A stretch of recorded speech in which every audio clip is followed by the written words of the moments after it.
আজ তাড়াতাড়ি ঘুম থেকে উঠে পড়েছি, মা আর মেয়েতে দুজনেই। তাই তাড়াতাড়ি ব্রেকফাস্টটা আজ করে নিচ্ছি। আজ আমার জন্য ব্রেকফাস্টে বানিয়েছি ওটস, আর রানীর জন্য বানিয়েছি পাস্তা, যেটা ওর সব থেকে বেশি প্রিয়। ওকে ব্রেকফাস্ট করতে দিয়েছি।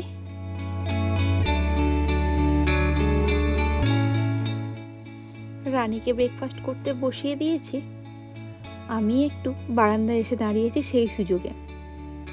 এখানে তো অলরেডি ঠান্ডা পড়তে শুরু করে দিয়েইছে, কিন্তু সকালের এই নরম রোদটা গায়ে মাখতে বেশ ভালোই লাগে। তাই দুদণ্ড একটু রোদে এসে দাঁড়ালাম। সকালের এই নরম রোদটা সত্যি ভীষণ প্রিয় আমার। গুড মর্নিং সবাইকে। কেমন আছেন আপনারা? আপনারা যদি আমার ভিডিও দেখতে পছন্দ করেন তাহলে প্লিজ আমার চ্যানেলটি সাবস্ক্রাইব করে নেবেন। আসলে আপনাদের ভালোবাসা ও সাপোর্ট আমার ভীষণ প্রয়োজন। যেহেতু আমি এখনও সোয়েটার পরিনি, তাই বাইরে বেশিক্ষণ দাঁড়িয়ে থাকতে পারছি না। চলুন ভেতরে যাই, দেখি মেয়েটা কতটা কি ব্রেকফাস্ট করলো।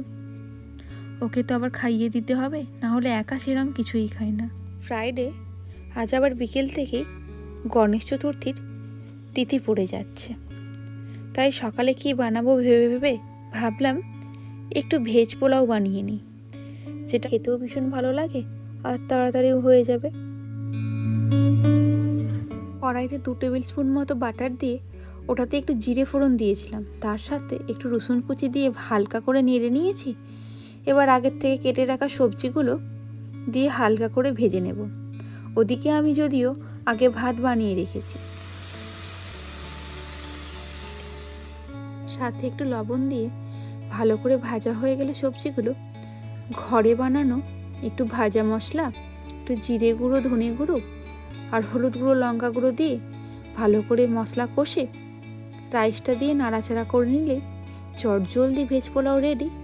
জানেন, এটা খেতেও বেশ সুস্বাদু হয়। এর সাথে আর আলাদা কোনো তরকারি লাগে না। এটা আমার রানী খেতে ভীষণ পছন্দ করে।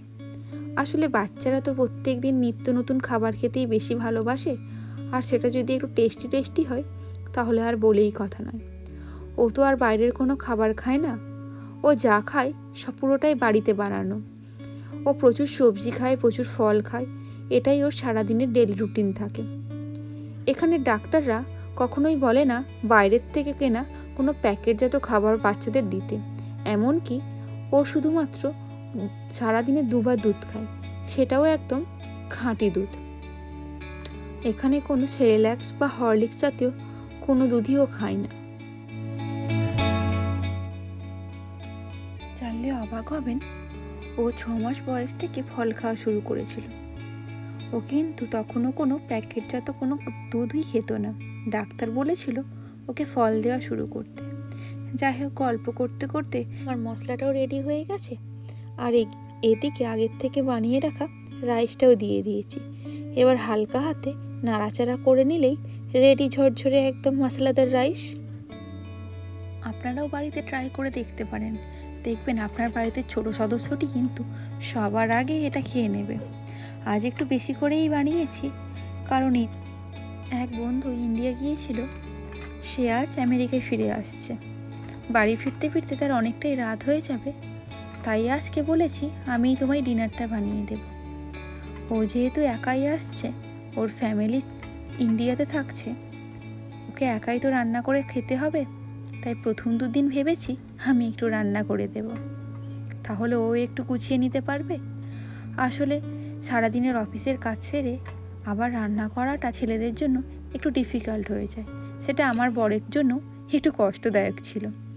যদিও ও রান্না করে খেতে পারে, এখানে সবাই কম বেশি রান্না করতেই পারে জানেন।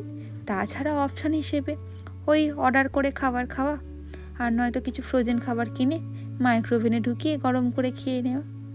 কিন্তু আজ যেহেতু আমি বানাচ্ছি আমার জন্য ডিনারটা, ওর জন্যও বানিয়ে নিলাম, তাই আগে ভাগে ওর জন্য একটু তুলেও রাখছি।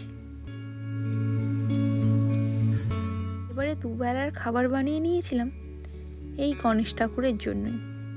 আসলে ইন্ডিয়াতে অলরেডি গণেশ চতুর্থী পড়ে গেছে, তাই আমি ভাবলাম পুজোটা আমিও করে নিই সন্ধেবেলাতেই। ওর বাবা বাজার থেকে ঠাকুরের জন্য একটু ফল, মোদক কিনে এনেছে, সেটাই দিয়েছি ঠাকুরকে ভোগ হিসাবে।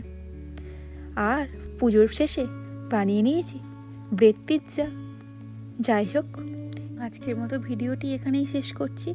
আমার ভিডিওগুলি যদি ভালো লেগে থাকে দয়া করে সাবস্ক্রাইব করে নেবেন, আর লাইক, শেয়ার, কমেন্ট করে জানাতে ভুলবেন না। আপনাদের সাপোর্ট আমার খুবই প্রয়োজন।